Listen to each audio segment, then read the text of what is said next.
నేను ఎవ్వరిని భయపడేటటువంటి వాడిని కాదు. ఆర్కే అంటే ఏంటో ప్రజలందరికీ తెలుసు. మా విలువలు మాకు తెలుసు. మా విశ్వసనీయత మాకు తెలుసు. మా విశ్వసనీయత గురించి మాకెవరు హితబోధ చెయ్యక్కర్లేదు.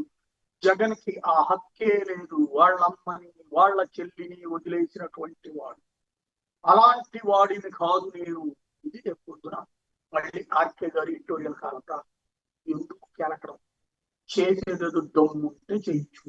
2019-24 మధ్యలో ఆంధ్రజ్యోతిని ఏమైనా పీకామా మనం?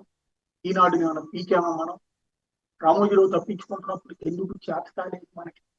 ఆ రోజున అసలు రాధాకృష్ణ జోలికి ఎందుకు పోలేదు మనం? ఇవాళ సాక్షి మీద వెంటాడారని ఇన్ని రకాలైనటువంటి అప్పుడు ఏమైనా జరిగిందా? పైగా రాధాకృష్ణను ముట్టుకుంటే జ్యుడిషియరీలో పెద్ద ఎత్తునే అలజడి రేగుతుంది. ఆయనకి అనుకూలంగా ఆర్డర్లు బోలెడంత వచ్చేస్తాయి. అది లాయర్ల పుణ్యమా లేకపోతే మరెవరి పుణ్యమా అన్నటువంటి.